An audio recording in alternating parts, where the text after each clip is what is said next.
దేవుని నామమునకు మహిమ కలుగునుగాక. అనుదిన పరిశుద్ధ గ్రంథ పఠనము. ఏప్రిల్ 7. ప్రార్థన. దయగల తండ్రి, కృపగల దేవ, పరిశుద్ధుడానికి వందనాలు, స్తోత్రాలు. గడిచిన దినములన్నీ కాచి కాపాడి మరి ఒక నూతన దినము మా జీవితాల్లో ప్రవేశపెట్టినందుకు మీకు వందనాలు, స్తోత్రాలు ప్రభు. ఈ దినం వాక్యం ద్వారా మమ్మల్ని బలపరచండి. స్తుతులలో ప్రార్థనలో తోడుగా ఉండి నడిపించమని యేసుక్రీస్తు అతి పరిశుద్ధ నామంలో అడిగి వేడుకొంచున్నాం మా పరమ తండ్రి. ఆమేన్. స్తుతులు. సకలమైన ఉపద్రవములలో నుండి నన్ను విడిపించిన వాడా నీకే స్తోత్రం. నా పాపమునకు ప్రాయశ్చిత్తము కలగజేసిన వాడా నీకే స్తోత్రం. నా అతిక్రమములకు పరిహారము కలగజేసిన వాడా నీకే స్తోత్రం. నన్ను నిర్దోషి అని ఎంచిన వాడా నీకే స్తోత్రం. నా పాప దోషమును పరిహరించిన వాడా నీకే స్తోత్రం. నీ వీపు వెనుక తట్టు నా పాపములన్నీ పారవేసిన వాడా నీకే స్తోత్రం. నా దోషములన్నిటినీ క్షమించి నా సంకటములన్నిటినీ కుదుర్చువాడా నీకే స్తోత్రం. నా ప్రాణమును సమాధి నుండి విమోచించువాడా నీకే స్తోత్రం. కరుణా కటాక్షములను నాకు కిరీటముగా ఉంచువాడా నీకే స్తోత్రం. నీ ఘనమైన నామము స్తుతింపబడునుగాక. ఆమేన్.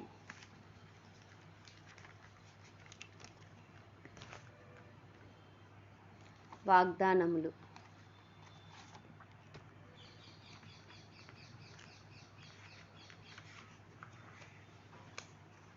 సహవాసము. ఏలయనగా ఇద్దరు ముగ్గురు నా నామమును ఎక్కడ కూడి ఉందురో అక్కడ నేను వారి మధ్యన ఉందునని చెప్పాను. ఆమేన్. మన ప్రభువైన యేసుక్రీస్తు అన్న తన కుమారుని సహవాసమునకు మిమ్మును పిలిచిన దేవుడు నమ్మదగినవాడు. ఆమేన్. మాతో కూడా మీకును సహవాసము కలుగునట్లు మేము చూచిన దానిని వినిన దానిని మీకును తెలియజేయుచున్నాం. ఆమేన్. ఇదిగో నేను తలుపునొద్ద నిలుచుండి తట్టుచున్నాను. ఎవడైనను నా స్వరము విని తలుపు తీసిన ఎడల నేను అతని యొద్దకు వచ్చి అతనితో నేనును నాతో కూడా అతనును భోజనము చేయుదుము. ఆమేన్. నేను వారిలో నివసించి సంచరింతును. నేను వారి దేవుడినై ఉందును. వారు నా ప్రజలై ఉందురు. ఆమేన్. ఆయన వెలుగులోనున్న ప్రకారము మనమును వెలుగులో నడిచిన ఎడల మనము అన్యోన్య సహవాసము గలవారమై ఉందుము. ఆమేన్. ఆయనతో కూడా సహవాసము గలవారమని చెప్పుకొని చీకటిలో నడిచిన ఎడల మనం అబద్ధమాడుచు సత్యమును జరిగింపకుందుము. కొందరు మానుకొనుచున్నట్లుగా సమాజముగా కూడుట మానక ఒకరినొకడు పురుకొల్పవలనని ఆలోచింతుము. కాబట్టి నా సహోదరులారా, సమస్తమును మర్యాదగాను క్రమముగాను జరగనీడి. ఆమేన్. ప్రభువైన యేసుక్రీస్తు కృపయు దేవుని ప్రేమయు పరిశుద్ధాత్మ సహవాసము మీకందరికీ తోడై ఉండునుగాక. ఆమేన్.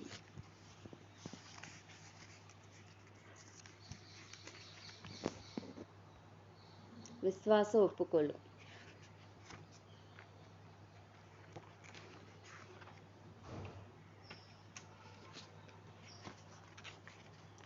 సియోనను కొండకును జీవము గల దేవుని పట్టణమునకును అనగా పరలోకపు యెరూషలేమునకును నేను వచ్చియున్నాను. ఆమేన్. వేవేల కొలది దేవదూతల యొద్దకును పరలోకమందు వ్రాయబడి ఉన్న జ్యేష్ఠుల సంఘమునకును వారి మహోత్సవమునకును వచ్చియున్నాను. ఆమేన్. అందరి న్యాయాధిపతి అయిన దేవుని యొద్దకును సంపూర్ణ సిద్ధి పొందిన నీతిమంతుల ఆత్మల యొద్దకును వచ్చియున్నాను. ఆమేన్.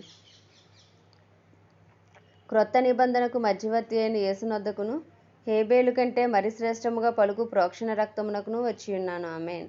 అమూల్యమైన రక్తము చేత అనగా నిర్దోషమును నిష్కలంకమును నగు గొర్రెపిల్ల వంటి క్రీస్తు రక్తము చేత నేను విమోచింపబడితిని. ఆమేన్. యేసుక్రీస్తు నన్ను ప్రేమించెను. తన రక్తం వలన నా పాపము నుండి నన్ను విడిపించి నన్ను తండ్రి యగు దేవునికి ఒక రాజ్యముగాను యాజకునిగాను చేసెను. ఆమేన్. నా కొరకు వధింపబడిన గొర్రెపిల్ల రక్తమును బట్టి ఆయా వంశములలోను ఆయా భాషలు మాట్లాడు వారిలోను ఆయా ప్రజలలోను జనములలోను దేవుని కొరకు మనుష్యులను కొనెను. ఆమేన్.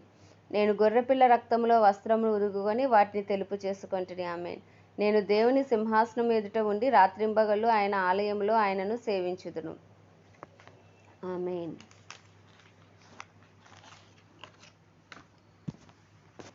మొదటి సమూయేలు గ్రంథము 18 నుండి 20 అధ్యాయములు.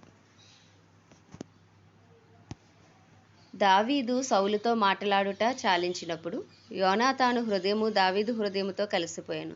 యోనాతాను దావీదును తనకు ప్రాణ స్నేహితునిగా భావించుకొని అతని ప్రేమించెను.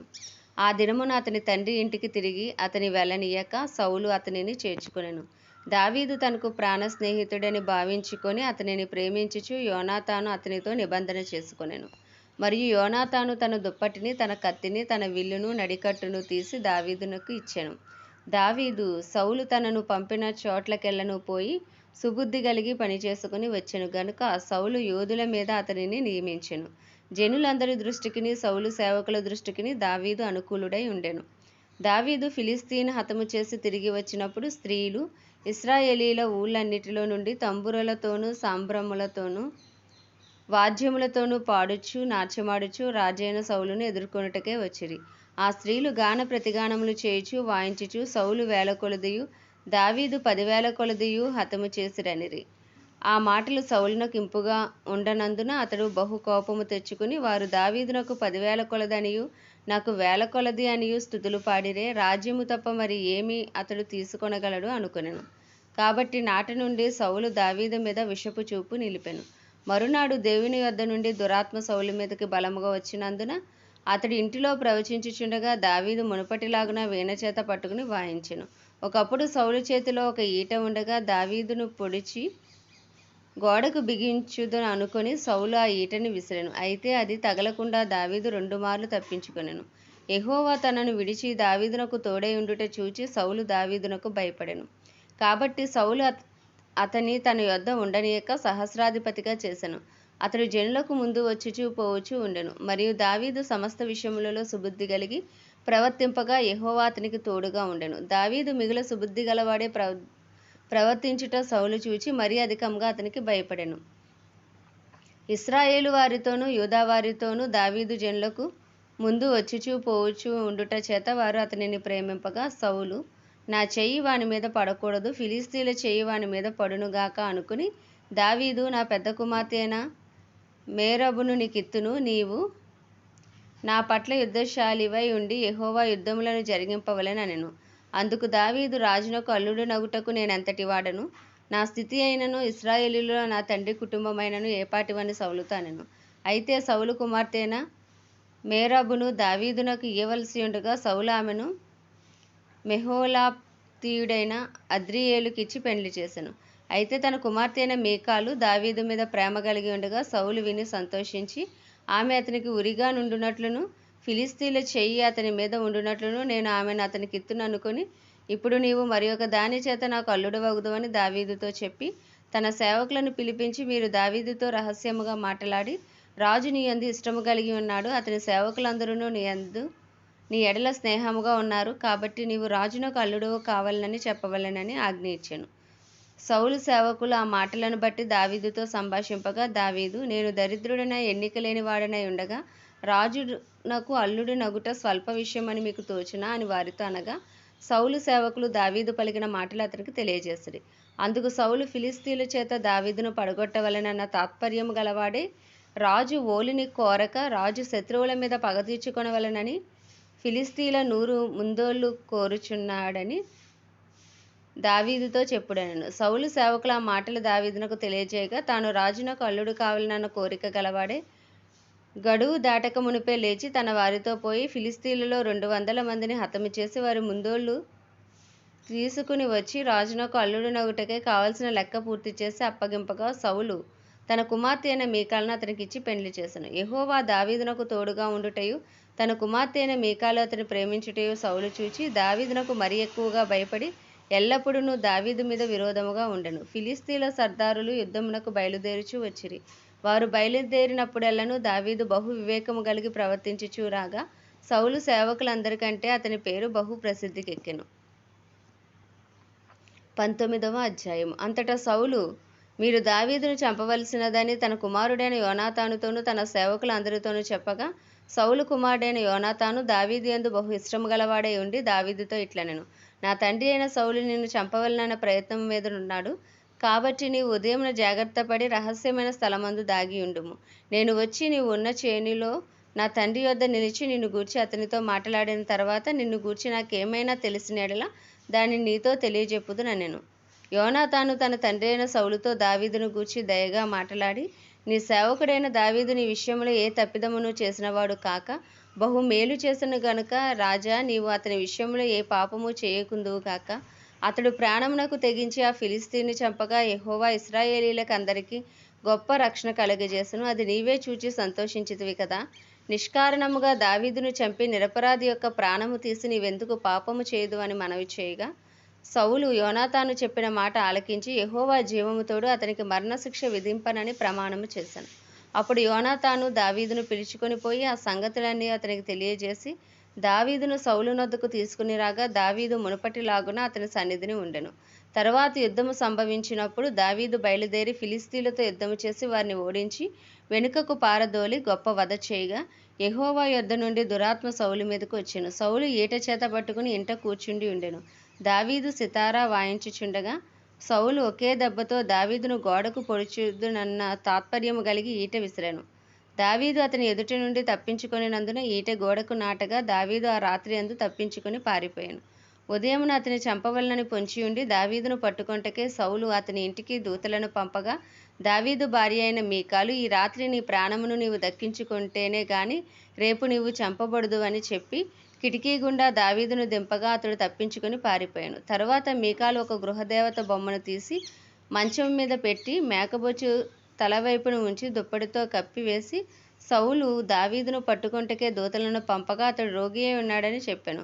దావీదును చూచుటకు సౌలు దూతలను పంపి, నేను అతని చంపునట్లుగా మంచముతో అతని తీసుకుని రండని వారితో చెప్పగా, ఆ దూతలు వచ్చి లోపల చొచ్చి చూచినప్పుడు తల తట్టున మేకబొచ్చు గల ఒకటి మంచము మీద కనబడెను. అప్పుడు సౌలు తప్పించుకొని పోవునట్లుగా, నీవు నా శత్రువుని పంపివేసి నన్ను ఈలాగున ఎందుకు మోసపుచ్చుతావని మీకాలు నడగగా, మీకాలు, నేను ఎందుకు నిన్ను చంపవలెను, నన్ను పోనిమ్మని దావీదు తనతో చెప్పినందుకని సౌలుతో అనెను. అలాగున దావీదు తప్పించుకొని పారిపోయి రామాలో ఉన్న సమూయేలు నొద్దకు వచ్చి సౌలు తనకు చేసినది అంతటినీ అతనికి తెలియజేయగా, అతడును సమూయేలును బయలుదేరి నాయోతునకు వచ్చి అచ్చట కాపురముండిరి. దావీదు రామా దగ్గర నాయోతులో ఉన్నాడని సౌలునకు వర్తమానము రాగా, దావీదును పట్టుకొనుటకే సౌలు దూతలను పంపెను. వీరు వచ్చి ప్రవక్తలు సమాజముగా కూడుకొని ప్రకటించుటయు, సమూయేలు వారి మీద నాయకుడిగా నిలుచుటయు చూడగా, దేవుని ఆత్మ సౌలు పంపిన దూతల మీదకు వచ్చెను గనుక వారును ప్రకటింపనారంభించిరి.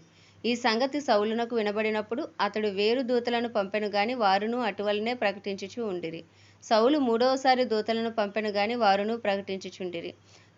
కడవరిసారి తానే రామాకు పోయి సేకు దగ్గరనున్న గొప్ప బావి యొద్దకు వచ్చి సమూయేలును దావీదును ఎక్కడ ఉన్నారని అడగగా, ఒకడు రామా దగ్గర నాయోతులో వారు ఉన్నారని చెప్పెను.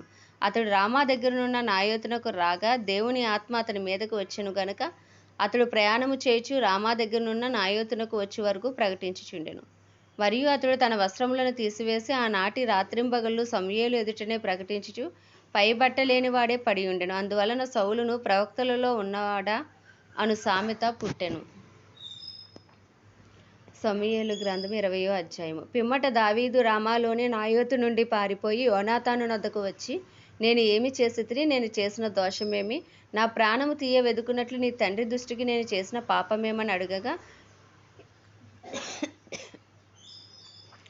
యోనాతాను ఆ మాట నీవెన్నటికిని అనుకొనవద్దు, నీవు చావవు, నాకు తెలియజేయకుండా నా తండ్రి చిన్న కార్యమే గాని పెద్ద కార్యమే గాని చేయుడు, నా తండ్రి ఇదెందుకు నాకు మరుగు చేయుననగా, దావీదు, నేను నీ దృష్టికి అనుకూలుడనను సంగతి నీ తండ్రి రూఢిగా తెలుసుకుని యోనాతానునకు చింత కలగకుండుటకై ఇది అతనికి తెలుపననుకొనుచున్నాడు. అయితే యెహోవా జీవముతోడు నీ జీవముతోడు నిజముగా నాకును మరణమునకు అడుగు మాత్రం ఉన్నదని ప్రమాణము చేయగా, యోనాతాను, నీకేమి తోచునో దానినే నేను నీ ఎడల జరుపుదుననెను. అందుకు దావీదు, రేపటి దినము అమావాస్య, అప్పుడు నేను తప్పక రాజుతో కూడా కూర్చుండి భోజనము చేయవలెను. అయితే ఎల్లుండి సాయంత్రము వరకు చేనులో దాగుటకు నాకు సెలవిమ్ము. ఇంతలో నీ తండ్రి నేను లేకపోవుట కనుగొనగా నీవు ఈ మాట చెప్పవలెను. దావీదు ఇంటివారికి ఏటేటా బలి చెల్లించు మర్యాద కద్దు. కాబట్టి అతడు బెత్లెహేమను తన పట్టణమునకు పోవలనని నన్ను బ్రతిమాలి నా యొద్ద సెలవు పుచ్చుకొనెను. అతడు మంచిదని సెలవిచ్చిన ఎడల నీ దాసుడైన నాకు క్షేమము కలుగును. అతడు బహుగా కోపించిన ఎడల అతడు నాకు కీడు చేయ తాత్పర్యము గలవాడై ఉన్నాడని నీవు తెలుసుకొని నీ దాసుడైన నాకు ఉపకారము చేయవలెను. ఏమనగా, యెహోవా పేరట నీతో నిబంధన చేయుటకే నీవు నీ దాసుడైన నన్ను రప్పించితివి. నా యందు దోషమేమైనా ఉండిన ఎడల నీ తండ్రి యొద్దకు నన్ను ఎందుకు తోడుకొని పోదువు? నీవే నన్ను చంపమని యోనాతాను నొద్ద మనవి చేయగా, యోనాతాను, ఆ మాట ఎన్నటికిని అనరాదు. నా తండ్రి నీకు కీడు చేయని ఉద్దేశము కలిగి ఉన్నాడని నాకు నిశ్చయమైతే నీతో తెలియజెప్పుదును గదా అని అనగా, దావీదు, నీ తండ్రి నన్ను గూర్చి నీతో కఠినముగా మాట్లాడిన ఎడల దాన్ని నాకు తెలియజేయవారెవరని యోనాతాను అడిగాను. అందుకు యోనాతాను, పొలములోనికి వెళ్ళుదుము రమ్మనగా ఇద్దరును పొలములోనికి పోయిరి. అప్పుడు యోనాతాను, ఇశ్రాయేలీయులకు దేవుడైన యెహోవా సాక్షి, రేపైనను ఎల్లుండి అయినను ఈ వేళప్పుడు నా తండ్రిని శోధింతును. అప్పుడు దావీదునకు క్షేమమవునని నేను తెలుసుకొని ఎడల నేను ఆ వర్తమానము నీకు పంపకపోవుదునా? అయితే నా తండ్రి నీకు కీడు చేయ ఉద్దేశించుచున్నాడని నేను తెలుసుకొని ఎడల దాన్ని నీకు తెలియజేసి నీవు క్షేమముగా వెళ్ళునట్లు నిన్ను పంపివేయని ఎడల యెహోవా నాకు గొప్ప అపాయము కలగజేయుగాక. యెహోవా నా తండ్రికి తోడుగా ఉండినట్లు నీకును తోడుగా ఉండునుగాక. అయితే నేను బ్రతికి ఉండిన ఎడల నేను చావకుండా యెహోవా దయచూపునట్లుగా నీవు నాకు దయచూపకపోయిన ఎడల ఏమి? నేను చనిపోయిన ఎడల యెహోవా దావీదు శత్రువులను ఒక్కడైనా భూమి మీద నిలవకుండా నిర్మూలన చేసిన తరువాత నీవు నా సంతతి వారికి దయచూపకపోయిన ఎడలనేమి? యెహోవా నిన్ను విసర్జించునుగాక. ఈలాగున యెహోవా దావీదు యొక్క శత్రువుల చేత దాన్ని విచారించినట్లుగా యోనాతాను దావీదు సంతతి వారిని బట్టి నిబంధన చేశాను. యోనాతాను దావీదును తన ప్రాణ స్నేహితునిగా ప్రేమించెను గనుక ఆ ప్రేమను బట్టి దావీదు చేత మరలా ప్రమాణము చేయించెను. మరియు యోనాతాను దావీదుతో ఇట్లనెను, రేపటి దినమున అమావాస్య, నీ స్థలము ఖాళీగా కనబడును గదా. నీవు 3 దినములు ఆగి ఈ పని జరుగుచుండగా నీవు దాగి ఉన్న స్థలమునకు త్వరగా వెళ్ళి ఏసెలు అను బండ దగ్గర ఉండుము. గురి చూచి ప్రయోగించినట్టు నేను 3 బాణములను దాని ప్రక్కకు కొట్టి నీవు వెళ్ళి బాణములను వెదకమని ఒక పనివానితో చెప్పుదును. బాణములు నీకు ఈ తట్టున ఉన్నవి పట్టుకొని రమ్మని నేను వానితో చెప్పిన ఎడల నీవు బయటికి రావచ్చును. యెహోవా జీవముతోడు నీకే అపాయము రాక క్షేమమే కలుగును. అయితే బాణములు నీకు అవతల ఉన్నవని నేను వానితో చెప్పిన ఎడల పారిపోమ్మని యెహోవా సెలవిచ్చుచున్నాడని తెలుసుకొని నీవు ప్రయాణమై పోవలను. అయితే మనమిద్దరము మాట్లాడిన సంగతిని జ్ఞాపకం చేసుకొనుము. నీకును నాకును సర్వకాలము యెహోవాయే సాక్షి. కాబట్టి దావీదు పొలంలో దాగుకొనెను. అమావాస్య వచ్చినప్పుడు రాజు భోజనము చేయ కూర్చుండగా మునుపటి వలనే రాజు గోడ దగ్గర ఉన్న స్థలమందు తన ఆసనము మీద కూర్చుని ఉండెను. యోనాతాను లేవగా అబ్నేరు సౌలు నొద్ద కూర్చుండెను. అయితే దావీదు స్థలము ఖాళీగా ఉండెను. అయినను అతనికి ఏదో ఒకటి సంభవించినందున అతడు అపవిత్రుడై ఉండునేమో. అతడు అపవిత్రుడై ఉండుట అవశ్యమని సౌలు అనుకుని ఆ దినమును ఏమీ అనలేదు. అయితే అమావాస్య పోయిన మరునాడు అనగా 2వ దినమున దావీదు స్థలములో ఎవడునూ లేకపోవట చూచి సౌలు, నిన్నయు నేడును యెష్షయి కుమారుడు భోజనమునకు రాకపోవట ఏమని యోనాతాను అడుగగా, యోనాతాను, దావీదు బెత్లెహేమునకు పోవలనని కోరి దయచేసి నన్ను పోనిమ్ము. పట్టణమందు మా ఇంటివారు బలి అర్పింపబోచున్నారు. నీవును రావాలని నా సహోదరుడు నాకు ఆజ్ఞాపించెను గనుక నీ దృష్టికి నేను దయ పొందినవాడనైతే నేను వెళ్ళి నా సహోదరులను దర్శించినట్లుగా నాకు సెలవిమ్మని బ్రతిమాలుకొని నా యొద్ద సెలవు తీసుకొనెను. అందు నిమిత్తమే అతడు రాజు భోజనపు బల్ల యొద్దకు రాలేదని సౌలుతో చెప్పగా సౌలు యోనాతాను మీద బహుగా కోపపడి, ఆగడగొట్టు దాని కొడుక, నీకును నీ తల్లి మానమునకును సిగ్గు కలుగునట్లుగా నీవు యెష్షయి కుమారుని స్వీకరించిన సంగతి నాకు తెలిసినది కాదా? యెష్షయి కుమారుడు భూమి మీద బ్రతుకునంత కాలము నీకైనను నీ రాజ్యమునకైనను స్థిరత కలుగదు కదా. కాబట్టి నీవు వర్తమానము పంపి అతని నా దగ్గరికి రప్పించుము. నిజముగా అతడు మరణమునకు అర్హుడని చెప్పెను. అంతటి యోనాతాను, అతడు ఎందుకు మరణశిక్ష నొందవలెను? అతడు ఏమి చేసినని సౌలును అడుగగా సౌలు అతనిని పొడవవలనని ఈట విసిరెను. అందువలన తన తండ్రి దావీదును చంపను ఉద్దేశము కలిగి ఉన్నాడని యోనాతాను తెలుసుకొని అత్యాగ్రహుడై బల్ల యొద్ద నుండి లేచి తన తండ్రి దావీదును అవమానపరిచినందున అతని నిమిత్తము దుఃఖాక్రాంతుడై అమావాస్య పోయిన మరునాడు భోజనము చేయకుండెను. ఉదయమున యోనాతాను దావీదుతో నిర్ణయము చేసుకున్న వేళకు ఒక పనివాని పిలుచుకొని పొలములోనికి పోయి నీవు పరిగెత్తుకుని పోయి నేను 1000 బాణములు వెదుకమని ఆ పనివానితో అతడు చెప్పగా వాడు పరిగెత్తుచున్నప్పుడు అతడు ఒక బాణమును వాని అవతలకు వేసెను. అయితే వాడు యోనాతాను చేసిన బాణమును ఉన్న చోటునకు వచ్చినప్పుడు యోనాతాను వాని వెనుక నుండి కేకవేసి, బాణము నీ అవతల ఉన్నదని చెప్పి వాని వెనుక నుండి కేకవేసి, నీవు ఆలస్యము చేయక దబ్బున రమ్మనెను. యోనాతాను పనివాడు బాణములను కూర్చుకొని తన యజమానుని యొద్దకు వాటిని తీసుకుని వచ్చెను గాని సంగతి ఏమీ వానికి తెలియక ఉండెను. యోనాతానునకును దావీదునకును మాత్రము ఆ సంగతి తెలిసి ఉండెను. యోనాతానును తన ఆయుధములను వాని చేతికిచ్చి వీటిని పట్టణమునకు తీసుకుని పొమ్మని చెప్పి వాడిని పంపివేశను. వాడు వెళ్ళిపోయిన వెంటనే దావీదు దక్షిణపు దిక్కు నుండి బయటికి వచ్చి 3 మార్లు సాష్టాంగ నమస్కారం చేసిన తర్వాత వారు ఒకరినొకరు ముద్దు పెట్టుకుని ఏడ్చుచుండిరి.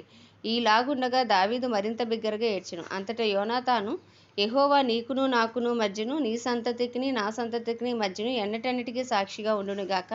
మనమిద్దరము యెహోవా నామమును బట్టి ప్రమాణము చేసుకొని ఉన్నాము గనుక మనస్సులో నెమ్మది కలిగి పొమ్మని దావీదుతో చెప్పగా దావీదు లేచి వెళ్ళిపోయాను. యోనాతానును పట్టణమునకు తిరిగి వచ్చెను. ఆమేన్. దేవుడి పరిశుద్ధ వాక్యం మన వినికిడిలో దీవించునుగాక. ప్రార్థన. దయగల తండ్రి, కృపగల దేవ, పరిశుద్ధుడానికి వందనాలు, స్తోత్రాలు. కృపను చూపుటకు ఐశ్వర్యవంతుడవు, కృపా సత్య సంపూర్ణుడవు తండ్రి, నీకు వందనాలు, స్తోత్రాలు. గడిచిన దినములు కాచి కాపాడి నాయన మరి ఒక నూతన దినము మా జీవితాల్లో ప్రవేశపెట్టినందుకు మీకు వందనాలు. మీరు ఇచ్చిన ఆయుష్ను బట్టి, ఆరోగ్యమును బట్టి మీకు వందనాలు. మా జీవితాల్లో మీరు చేసిన ప్రతి బేలును బట్టి, ఉపకారమును బట్టి మీకు కృతజ్ఞతాస్థుతులు చెల్లించుకుంటున్నాం ప్రభు. మాకు ఇచ్చిన క్షేమ స్థితిని బట్టి నీకు కృతజ్ఞతాస్థుతులు ప్రభు. నాయన ఇదిగో మా ప్రతి అపరాధములు, పాపములు అయ్యా దయతో క్షమించి నీ రక్తంతో కడిగి పవిత్రపరచు, పరిశుద్ధపరచు ప్రభా. అయ్యా ఇంకనూ నీ కృప మా ఎడల కలుగును గాక. ఇంకనూ నీకు ఇష్టలుగా జీవించు భాగ్యం మాకు దయచేయండి. దినదినము మీకు సమీపంగా వచ్చి భాగ్యం మాకు దయచేయండి. సత్యము నుండి సర్వసత్యంలోకి మమ్మల్ని నడిపించండి. అయ్యా నీకు వందనాలు, స్తోత్రాలు. నీ ఆత్మతో, పరిశుద్ధాత్మ శక్తితో మమ్మల్ని నింపండి. ప్రార్థనాత్మ కలిగి జీవించినట్లు నాయన మాకు ప్రార్థనాత్మను దయచేయండి. విజ్ఞాపనాత్మను మాకు దయచేయండి ప్రభా. నీకు వందనాలు, స్తోత్రాలు. నాయన మమ్మల్ని, మా కుటుంబాలని హస్తాలకు అప్పచెప్పుకుంటున్నాం ప్రభా. అయ్యా మా కుటుంబస్తుల పాపాలను కూడా దయతో క్షమించండి నాయన. ఈ దినమంతా మాకు తోడుగా ఉండి మమ్మల్ని నడిపించండి. మాలో ఎవరెవరికి అనారోగ్యంగా ఉందో అయ్యా తండ్రి వారిని ముట్టండి, స్వస్థపరచండి. నీ నాయన గాయపడ్డ నీ హస్తమేసి వారిని స్వస్థపరచమని, నీ రక్త ప్రోక్షణ కింద వారి నుంచి వారికి గొప్ప స్వస్థత యేసు నామంలో కలుగునుగాక అని ప్రకటిస్తున్నాం ప్రభా. అయ్యా నీకు వందనాలు, స్తోత్రాలు. శారీరకంగా, మానసికంగా, ఆధ్యాత్మికంగా, ఆర్థికంగా ఎవరు ఏ బలహీనతలతో ఉన్నప్పటికీ మమ్మల్ని బలపరచు వాణిని బట్టి మేము సమస్తమును చేయగలము. మాలో ఉన్నవాడు లోకంలో ఉన్నవాని కంటే గొప్పవాడవు ప్రభా. నీకు వందనాలు, స్తోత్రాలు. ఇగో ప్రత్యేకించి మా యవన బిడ్డల చుట్టూ మీ రక్తాన్ని కంచిగా వేయండి. వృద్ధుల్ని, చంటి పిల్లల్ని, చిన్న బిడ్డలను జ్ఞాపకం చేసుకోండి ప్రభా. అయ్యా నీకు వందనాలు, స్తోత్రాలు, స్తుతులు. మా పట్టణాలు, మా ప్రాంతాలు, మా ఇరుగు పొరుగు అందరికీ నీ కృప కలుగునుగాక నిశ్చయముగా. అయ్యగో మా రాష్ట్రములను జ్ఞాపకం చేసుకుని మా భారతదేశానికి నాయన గొప్ప వెలుగు కలుగునుగాక. చీకటి తొలగిపోవునుగాక. నిశ్చయముగా అంధకార శక్తులు లయపరచబడునుగాక. అయ్యా భారతదేశానికి గొప్ప రక్షణ కలుగునుగాక. 150 కోట్ల భారతదేశ ప్రజలు యేసు నామములో రక్షించబడుదురుగాక. నిశ్చయముగా ఏ ఒక్క ఆత్మ నరకాగ్ని పాలవకుండా ప్రభా నాయన అయ్యా మా దేశంలో నీ చిత్తము జరుగునుగాక, నీ రాజ్యము వచ్చునుగాక తండ్రి.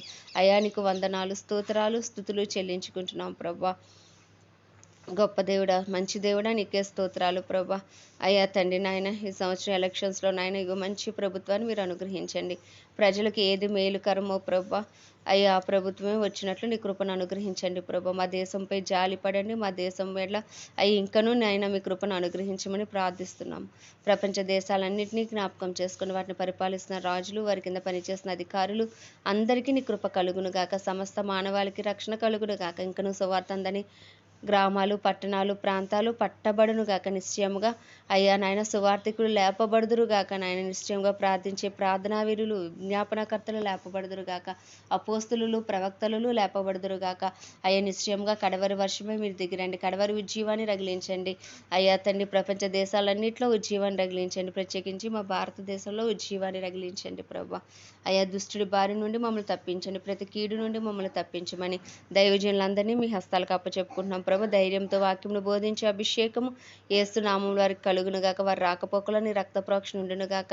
అయ్యా వారు చేయు ప్రయత్నాల్లో నీ సఫలత ఉండునుగాక ప్రభు. వారి కుటుంబాలకు నీ కాపుదల, భద్రత యేసు నామములో ఉండునుగాక అని ప్రార్థిస్తున్నాం ప్రభు. క్రైస్తవులందరినీ రూపాంతరపరచండి, నీ రూపులోకి మార్చండి. పరిశుద్ధాత్మ అభిషేకం ప్రతి క్రైస్తవునికి మీరు దయచేయమని నాయన సమస్త మహిమ ఘనత నీకే ఆరోపిస్తూ ఈ చిన్న ప్రార్థన మనవి నీ పాద సన్నిధికి చేర్చుకోమని ప్రభువును, ప్రియకుమారుడు, రక్షకుడు, నజరేయుడైన యేసు క్రీస్తు అతి పరిశుద్ధ నామంలో అడిగి వేడుకొంచున్నాం మా పరమ తండ్రి. ఆమేన్.